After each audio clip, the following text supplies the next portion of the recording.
असं कधी होऊ शकतं का, की एका आईला तिच्या स्वतःच्याच पोटच्या गोळ्याला जवळ घ्यायला मायेऐवजी प्रचंड भीती वाटू लागते किंवा स्वतःच्याच बाळाला कडेवर घेताना मनात अपराधीपणाची भावना यावी.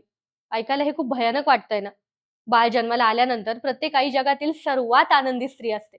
हा आपला समज किती खोटा आहे हे तुम्हाला माहित आहे? जिला आपण तिचे लाड किंवा तिचे मूड स्विंग्स किंवा बाळंतपणाचा थकवा म्हणून सोडून देतो, तो प्रत्यक्षात एक गंभीर मानसिक आणि शारीरिक आजार असतो. आज आपण एका अशाच विषयावर बोलणार आहोत, जो आपल्या प्रत्येकाच्या घरात घडतो, पण यावर बोलायला आपण घाबरतो. ते म्हणजे पोस्टपार्टम डिप्रेशन, म्हणजेच प्रसूती पश्चात येणारं नैराश्य.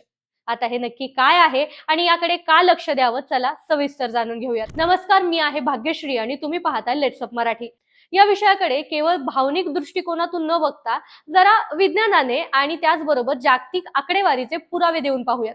जागतिक आरोग्य संघटनेच्या म्हणजे WHO च्या अहवालानुसार जगभरात साधारणतः 10 ते 13% महिला या त्रासातून जातात.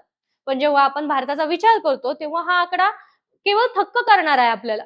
भारतात तब्बल 22% नव्या माता क्लिनिकल नैराश्याचा सामना करतात. म्हणजेच दर 5 पैकी एका आईला मानसोपचार तज्ञांची गरज भासते.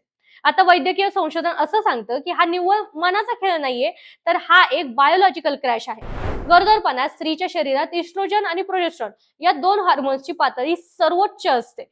पण बाळाच्या जन्मानंतर अवघ्या 24 तासात ही पातळी अचानक ढासळते, म्हणजे शून्यावर येते.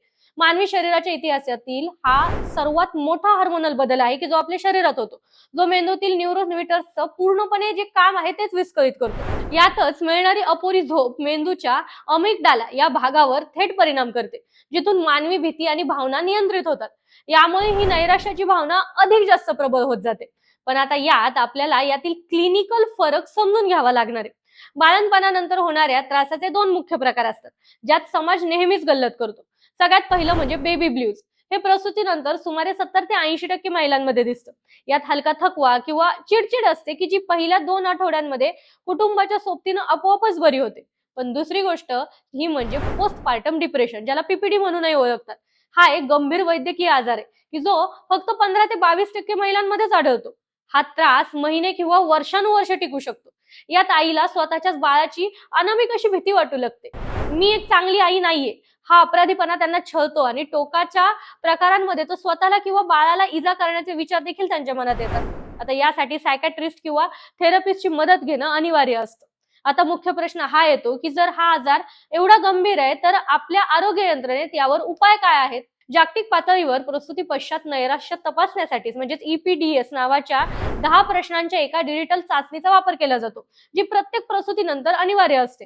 पण दुर्दैवानं आपल्याकडे अशी कोणतीही चाचणी घेतली जात नाही. मग अशा वेळी काय करायला पाहिजे बरं कुटुंबाने?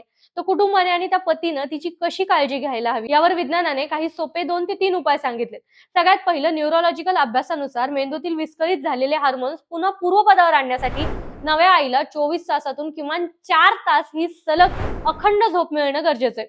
आणि ते गरजेचंच आहे. रात्रीच्या वेळी बाळाची जबाबदारी कुटुंबानं किंवा विशेषतः पतीनं स्वतःवर घेऊन आईला ही विश्रांती मिळवून द्यायला पाहिजे. दुसरी गोष्ट म्हणजे टोमणे मारणं थांबवा.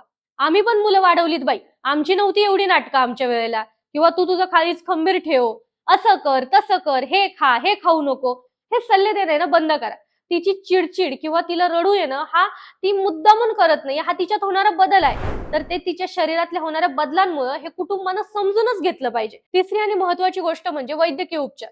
जर हा त्रास 2 आठवड्यांपेक्षा जास्त काळ टिकत असेल, तर मानसोपचार तज्ञांची मदत घेण्यास अजिबात संकोच करू नका. गरज पडल्यास योग्य औषधोपचार सुरू करा. आधुनिक वैद्यक शास्त्रामध्ये अशी सुरक्षित औषधं उपलब्ध आहेत की जी आईने जरी घेतली तरी अंगावरच्या दुधावाटे बाळाला त्याचा कोणताही त्रास होणार नाही. घरात नव्या जीवाचं स्वागत हसतमुखानं करताना त्या जीवाला जन्म देणाऱ्या आईच्या मानसिक आरोग्याचा देखील आदर करायला शिका. तुम्हाला ही माहिती कशी वाटली? कमेंट करून नक्की सांगा. आणि तुमच्या घरातील नव्या मातेची नक्कीच काळजी घ्या. आणि अशाच नवनवीन अपडेट्ससाठी पेजला फॉलो करायला विसरू नका.